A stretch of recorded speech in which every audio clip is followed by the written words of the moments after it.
حضور فرماتے ہیں اللہ تعالیٰ کو سب سے زیادہ پسندیدہ جو عمل ہے، سب سے زیادہ پسندیدہ وہ دو ہے، دو عمل اللہ کو بہت پسند ہے آج کے دن۔ فرمایا میرے آقا صلی اللہ علیہ وسلم وہ دو عمل کیا ہے؟ حضور فرماتے ہیں پہلی چیز یہ ہے کہ اللہ رب العزت کی بڑائی بیان کرنا، اللہ اکبر اللہ اکبر اللہ اکبر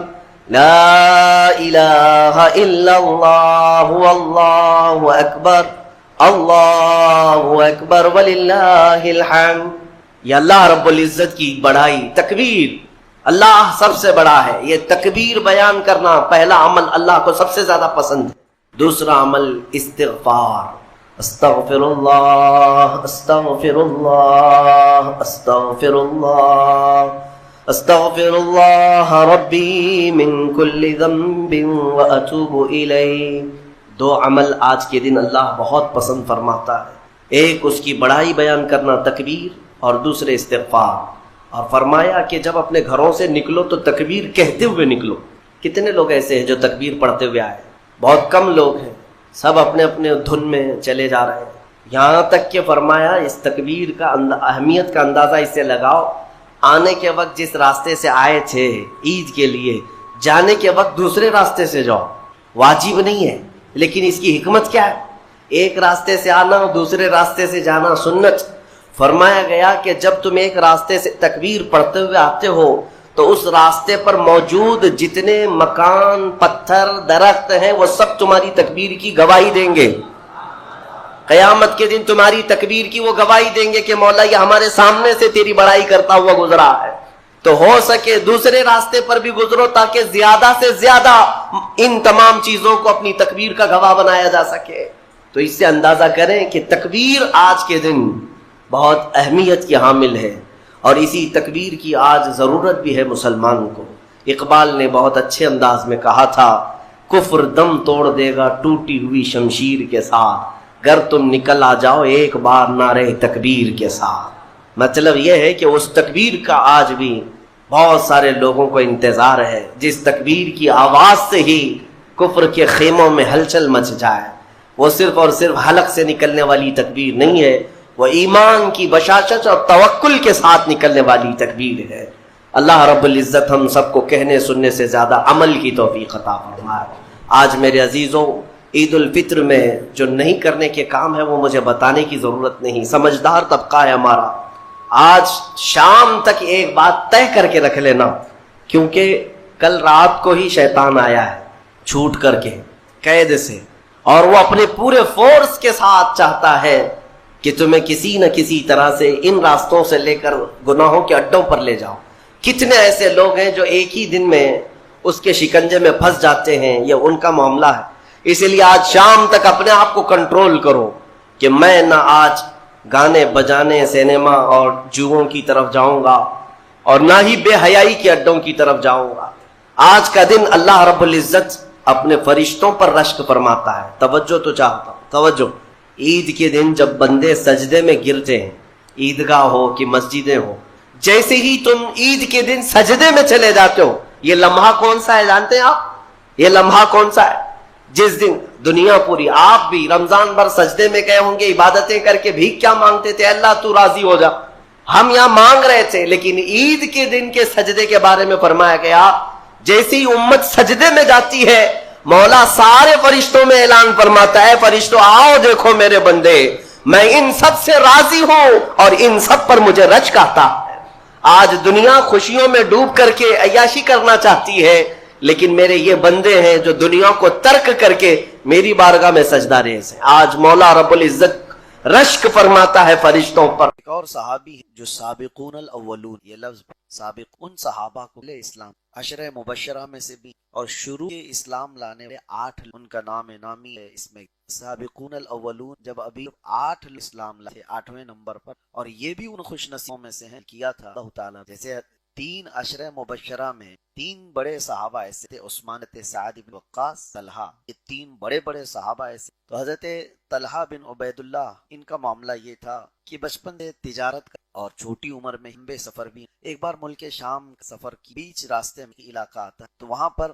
آپ نے قیام کیا، تو وہاں کے جو پادری پچھلی امتوں کے جو بڑے راہب، تو وہ کتابوں کے بہت بڑے عالم، اچانک وہ اپنے خانقاہ سے باہر بازار میں تو باہر دور دراز سے لوگ آئے ہوتے تو پکارنے لگے وہ راہب، وہ بڑے عالم، کہ تم میں سے کوئی ایسا شخص ہے اللہ کے حرم کے پاس سے آیا ہو، خانہ کعبہ کے پاس سے آیا ہوا ہو؟ ہر علاقے سے لوگ وہاں تو جب اس راہب اس بڑے عالم پکارا تو اس وقت موجود عرب والوں میں مکہ مکرمہ سے طلحہ موجود، تو انہوں نے کہا کہ ہاں میں ہوں، میں مکہ سے آیا ہوں۔ تو اس راہب نے پوچھا کیا احمد ظاہر ہو گئے؟ تو طلحہ بن عبید اللہ نے پوچھا کون کیا ہے یہ احمد کون ہے؟ تو اس راہب نے اس عالم نے کہا وہ عبد المطلب بیٹا ہوگا اور مکہ مکرمہ سے ظاہر ہوگا، حرم کعبہ کے قریب ہو، اور ان کے ظاہر ہونے کی ساری نشانیاں مکمل ہو چکی ہیں، وہ اللہ کا آخری۔ تو طلحہ بن عبید اللہ کو وہ سفر میں ایک راہب نے، ایک عالم نے، پرانی کتابوں کے جو عالم نے بتایا، تو طلحہ بن عبید اللہ کہ محمد صلی اللہ تعالی علیہ وسلم سے کون نہیں؟ تو طلحہ بن عبید اللہ یہ بات سن اور وہ راہب و عالم کہ اے مکہ والو ان کا ساتھ مت، ورنہ بہت بڑے نقطے، انہیں تو اس بارے میں کچھ خبر نہیں۔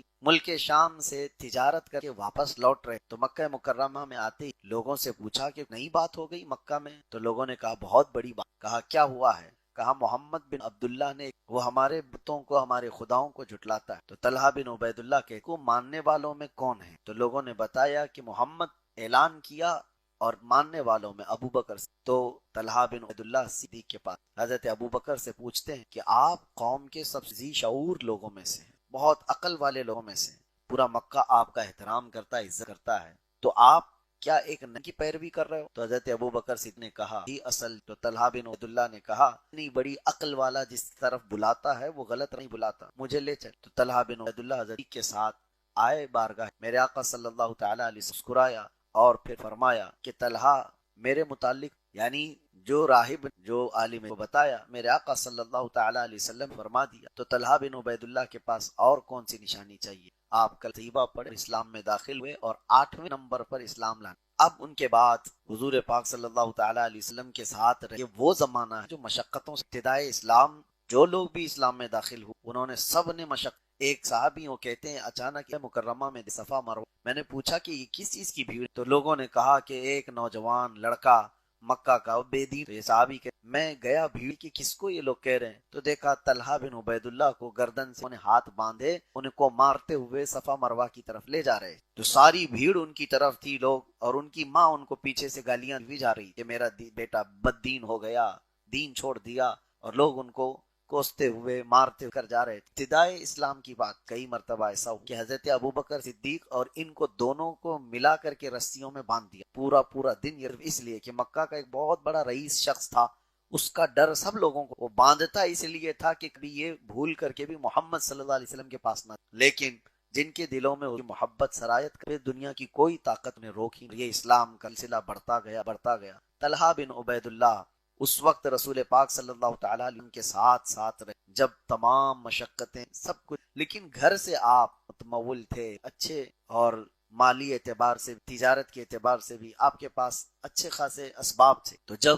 ہجرت کرنے کا وقت آیا تو جب بھی حضرت طلحہ تجارت کی سفر اور واپسی میں وہ مدینہ سب کر کے آئے، اور جب حضرت ابو بکر اور حضور صلی اللہ تعالی علیہ وسلم بھی نکل رہے تو بیچ راستے میں سارے سامان کھانے کی سب چیز کے آئے، اور پھر کہا یا رسول اللہ صلی اللہ پورا میں یوں جا رہا ہوں مکہ مکرمہ اور پھر اپنے اہل خانہ کے کر کے آتا ہوں۔ مکہ مکرمہ آئے، اس وقت ان کے مال کا حال یہ تھا، ان کے پاس جو مال آتا تھا 1000 کے چاندی پر ڈے ان کے پاس مال آیا کر، ان ساتھ میں یہ بھی میں آپ کو بتاؤں یہ مال تو کبھی تھما نہیں۔ آپ کا لقب اگر آپ پڑھ، 3 لقب میرے آقا نے ان کو عطا، کسی صحابی کو حضور پاک صلی اللہ تعالی علیہ وسلم نوازتے تھے، لیکن حضرت طلحہ کو 3 لقب سے، اور تینوں کس بارے میں ہیں وہ آپ کو میں بتاتا ہوں۔ حضرت طلحہ کا معاملہ یہ تھا کہ سارے صحابہ کہتے ہیں ان کا ہاتھ رکتا کبھی نہیں، بھی کہتی ہمارے گھر جو دولت آتی، مال آتا، 30,000 درہم پر ڈے کے آتے، لیکن صبح ہمارے لیے سامان